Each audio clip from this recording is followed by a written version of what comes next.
का परिवार अब एफआईआर वापस लेने की मांग कर रहा है, क्योंकि 20 से ज्यादा दिन हो चुके हैं और इस केस में अभी तक सीबीआई खुद मुख्य आरोपी नहीं ढूंढ पाई है। देखा जाए एक तरीके से तो पूरे कोलकाता केस की लीपापोती करके बस पजल कर दिया गया है कि आरोपी कौन है। कभी किसी को सीबीआई की कस्टडी में भेज दिया जाता है, कभी किसी को कोर्ट से बाहर लाते वक्त खबर आती है कि उसे पब्लिक ने थप्पड़ जड़ दिया। तमाम तरह के सवाल जो हैं अब इस केस में निकल के सामने आए और अब पब्लिक भी खुद कह रही है कि अब बस बहुत हो गया, न्याय कब मिलेगा हमें ये बता दो। इस पूरे खबर में विस्तार से बात करने के लिए मेरे साथ अभिषेक है। अभिषेक, 20 से ज्यादा दिन हो चुके हैं कोलकाता में जो केस हुआ है। मैं अगर निर्भया केस की बात करूं तो निर्भया केस में भी न्याय मिल चुका था, लेकिन कोलकाता केस को लेकर के लोग सुशांत सिंह राजपूत के केस से अब जोड़ के देख रहे हैं कि हो सकता है इस केस को भी लीपापोती करके बीच में ही छोड़ दिया जाए, क्योंकि बहुत हैरानी की बात है कि सीबीआई के सामने 2 से ज्यादा नाम निकल के आ ही नहीं पा रहे हैं और सीबीआई की टीम हर तरफ सबूत जुटाने में लगी है, लेकिन उनको अभी तक यही पता नहीं चल पाया है कि मुख्य आरोपी कौन है। ये तो ठीक वैसा ही सवाल है नंदनी कि एफआईआर करवाई इंसाफ के लिए और इंसाफ का इंतज़ार इतना लंबा हो गया कि लोग कह रहे, अब पीड़ित का परिवार खुद ही सोच रहा है कि एफआईआर वापस ले लेते हैं, इस जांच में फंसने का क्या मतलब है। जैसे घर के बड़े बुजुर्ग पहले कहा करते थे, आसपास के लोग कहते हैं आज भी कि कोर्ट मुकदमों के चक्कर में मत पड़ना, थाने कचहरी मत जाना, क्योंकि इंसाफ की राह बहुत लंबी होती है, जूते घिस जाते हैं। यहाँ भी यही दिख रहा है। 8-9 अगस्त की घटना है, आज 4 तारीख है, 4 सितंबर, महीना बदल चुका है।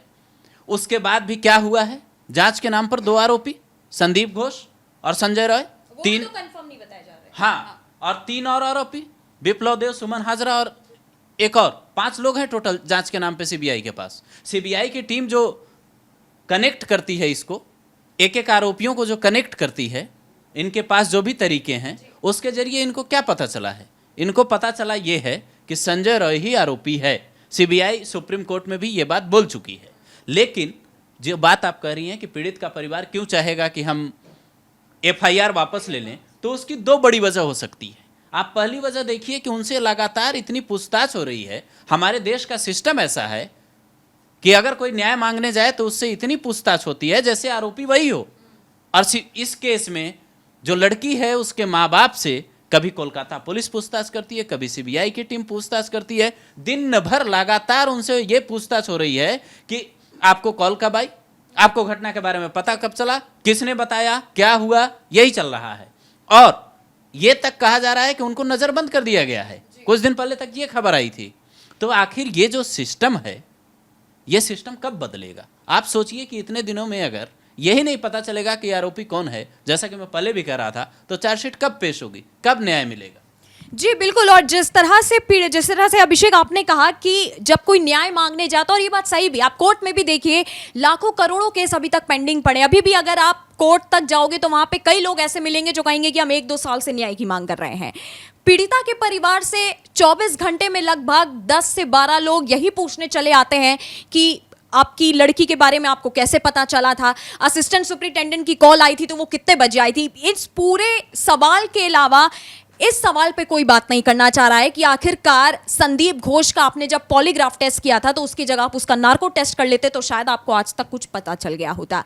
बहुत ही अजीब सी बात थी कि एक डॉक्टर जो खुद प्रिंसिपल है एक मेडिकल कॉलेज का, उसका आपने पॉलीग्राफ टेस्ट किया। सवाल अगर यही से उठता अभिषेक कि क्यों कोई डॉक्टर पॉलीग्राफ टेस्ट का कोई भी तकनीक नहीं जानता होगा, क्यों वो पॉलीग्राफ टेस्ट को धोखा नहीं दे सकता होगा। तमाम तरह के लोग हैं, तमाम तरह के केस हैं जिन्होंने पॉलीग्राफ टेस्ट फेल हो गया, वो नहीं पकड़ पाए कुछ भी। सीबीआई की जांच में तब से ही ये सवाल आगे उठने लगे जब एक करके वो संजय रॉय का पॉलीग्राफ टेस्ट उन्होंने किया, फिर संदीप घोष का किया।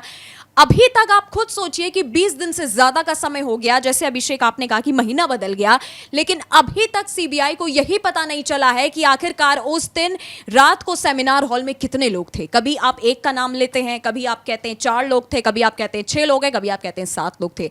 बहुत ही शर्मनाक बात है। और उसके बाद सीएम ममता बनर्जी जो है वो सड़कों पर धरना देने के लिए उतर जाती हैं। उसके बाद वो चिट्ठी लिखती हैं। अभिषेक, इन सब में एक सवाल जो है वो सबसे ज्यादा महत्वपूर्ण है कि पुलिस प्रशासन पे सबसे पहले सवाल खड़ा किया गया था। क्योंकि अब जो कोई भी इस केस को देख रहा है वो ये कह रहा है कि ये पूरा प्री प्लान किया गया था। सबको पता था कि इस घटना के बाद से कब कहां से क्या चीज करनी है, क्योंकि कई सारे जो है बच्चों का पॉडकास्ट भी वायरल हुआ सोशल मीडिया में, जिसमें से उन्हीं बच्चों का कहना था कि हमने खुद अपने सामने देखा है कि ट्रक भर भर के भीड़ आई थी और पुलिस फोर्स एकदम दूर खड़ी हो गई थी। ये कोई पॉसिबल सी बात है? आप तमाम तरह की घटनाओं पर पुलिस फोर्स का ये काम होता है कि आप उन बच्चों को रोकिए, आप उन जो हुड़दंग मचा रहे हैं लोग, आप उन्हें रोकिए, लेकिन उन बच्चों का आंखों देखा हाल है। आप सोशल मीडिया में सर्च कर सकते हैं, उन्होंने खुद कहा कि हम खुद अपने लिए लड़े और हमारे हाथ में, हमारे चेहरे पर खुद चोट आ गई, लेकिन पुलिस फोर्स की वहां पे कोई भी हाथ नहीं था। नहीं, इस बात को देखिए ऐसे समझिए कि पुलिस फोर्स काम कैसे करती है।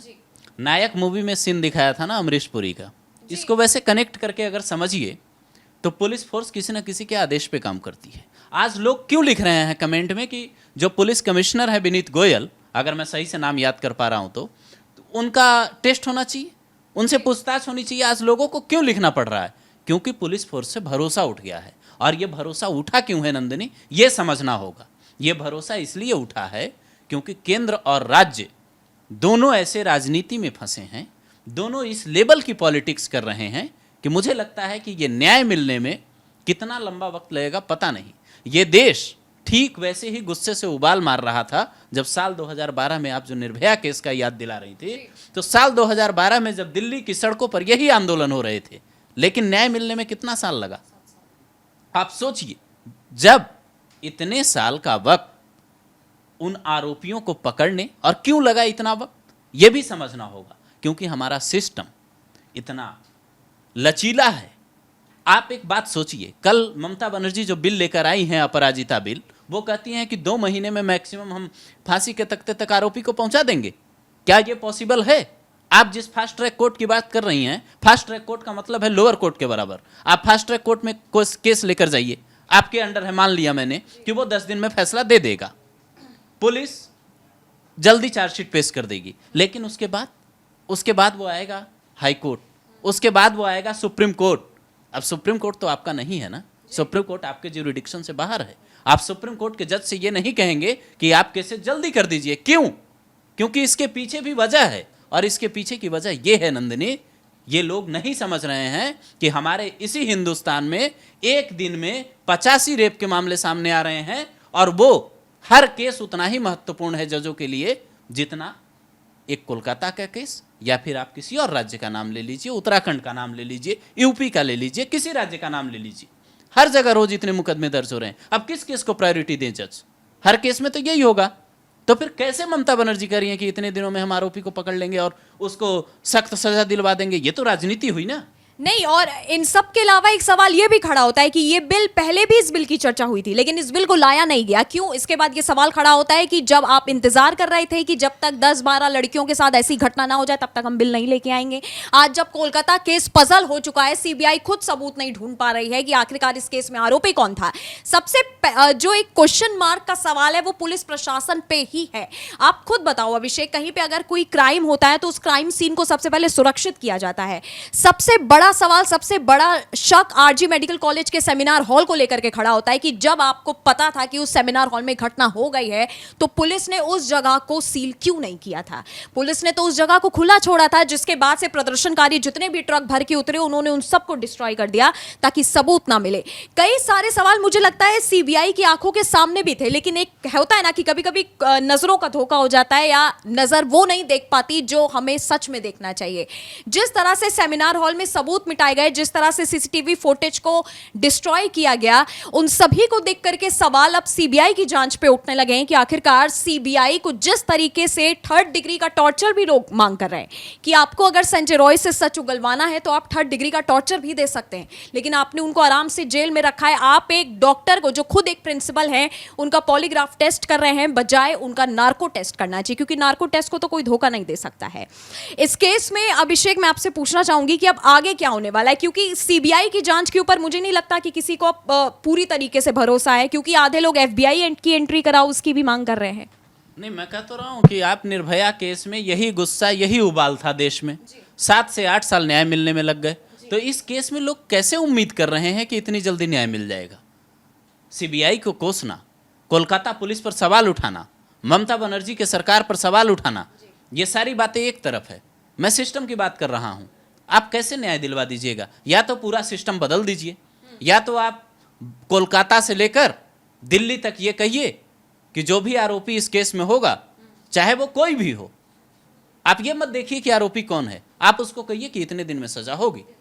क्योंकि हमारे देश में दिक्कत ये है सिस्टम में कि आप सुप्रीम कोर्ट भी अगर सजा सुना दे किसी को, जैसे निर्भया केस में मुझे लगता है सुप्रीम कोर्ट ने 12-12 महीने कुछ लिए थे और सजा सुना दिया था, लेकिन उसके बाद आप सुप्रीम कोर्ट में क्यूरेटिव पिटीशन डालते हैं कि जज साहब देख लीजिएगा, इसमें कोई नुक्ताचीनी ना हो फैसले में, जो अदालत में सुनवाई हुई थी उसमें कोई दिक्कत ना हो। उसके बाद क्यूरेटिव पिटीशन पे भी सुनवाई हो जाती है, उसके बाद आपको राष्ट्रपति के पास दया याचिका लगाने की भी अनुमति होती है। भाई किस बात की दया ऐसे आरोपियों से, वो भी एक नहीं 2-2 बार?